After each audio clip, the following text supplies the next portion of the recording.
been showing you the process I use to make sourdough einkorn bread because I've developed a way to make it that is much easier and less expensive than the way I learned to make it.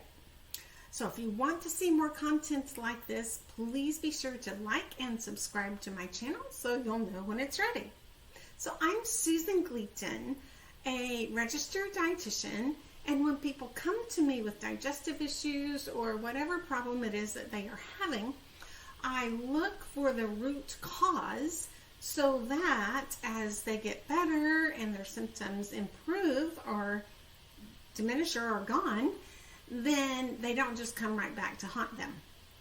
So in the last step, I put this bread aside in order for it to rise, and that was the last messy step. So from here on out, everything is easy and doesn't require a lot of time. I also had decided on a new way of covering this loaf. So instead of the plastic that I have on here, which I oiled down, and you can see it definitely is would be sticking to the plastic if I had not oiled it down, but I oiled it down so it's not sticking. But the new way I've decided I'm going to start doing this, and I'm going to throw away the plastic now. The new way I'm going to do this is to oil down some parchment paper and cover it with that, and then get a damp towel and cover the whole apparatus well with a damp towel, and be sure the parchment paper is completely covering everything. Hopefully that won't be too heavy, so I have to let you know how that works. But I did let this rise in the oven on bread proof because I am in a hurry to get my loaf baked tonight so I'll have bread in the morning. The beauty of sourdough is that I could speed this up or slow it down at any point in the process that I want to.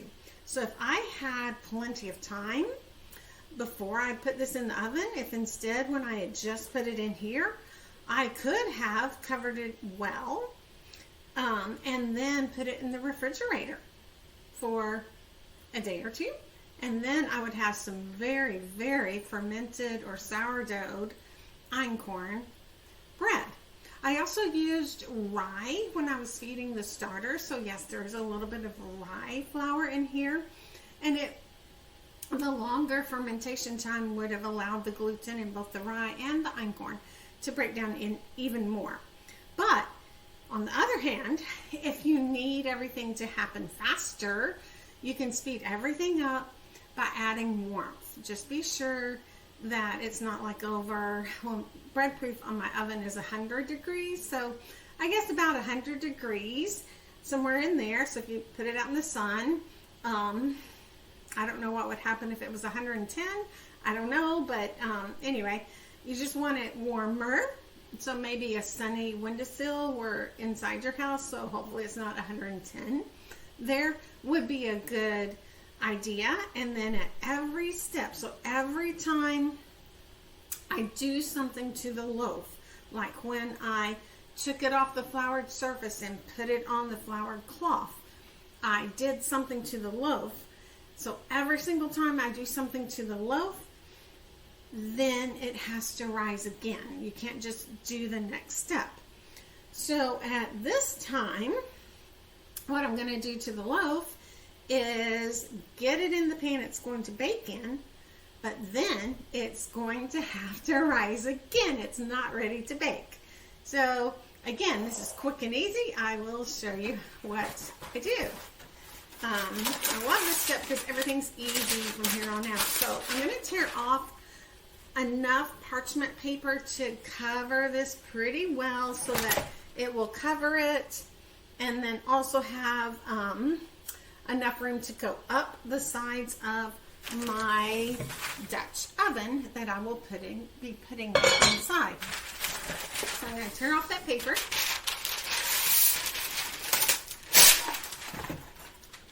it on top of the loaf, turn it upside down, take the bowl off so it quits compressing it, take the cloth off, and it is a pretty big loaf, but I think it will still be fine. Remember, I did add extra flour. If you want, this is rye flour all over it, so if you don't want that much flour on top, you can try to dust it off. It's not coming off real good. And then there is a process, it's called scoring the loaf. I actually don't know why it's done. I don't know if it's just tradition or if there's actual reason for it, but I just scored the loaf. Obviously, I've changed something about it. So now I'm going to take the loaf, put it inside the baking pan. So I could have chosen any number of things to bake in. I could have made two like a regular loaf pan type of loaves. I could have made a very large pizza crust. I could have made a whole bunch of rolls. But this is the way I'm used to baking.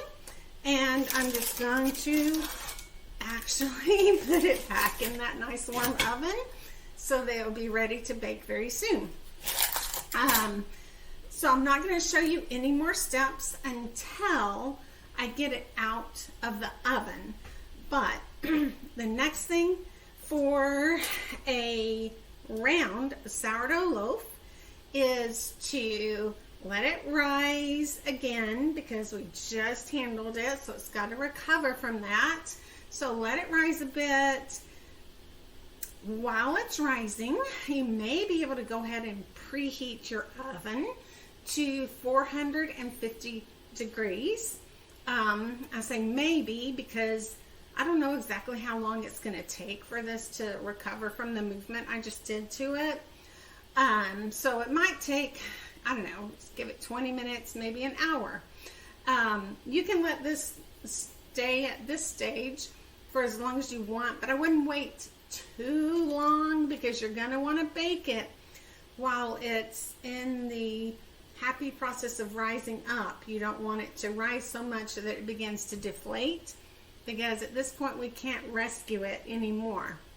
So I'm going to preheat, I'm going to put it in my oven, and since I do have it at 100 for bread proof, then I actually have two ovens. This makes this so easy. I wish I had had two ovens when I had 6 kids to cook for, but I didn't. So the other oven, I'm going to heat up to 450 and bake the loaf. So it will bake for 45 minutes. And at that point, you will leave the oven on. Take it out, have a toothpick handy, open the lid, stick it in there right quick, and make sure the toothpick comes out dry. If it's a little bit doughy, throw the toothpick away. And that's why you covered it real quickly and you left your oven on so that you can put it right back in the oven. And maybe it won't realize it was taken out. And then you would bake it for another 5, maybe 10 minutes, depending on, you know, how doughy it was. If the toothpick is just a little bit moist, that's probably fine. It's kind of hard to tell you, but if you're used to checking any type of baked goods with a toothpick, you will know. So this loaf was a little bit bigger than usual.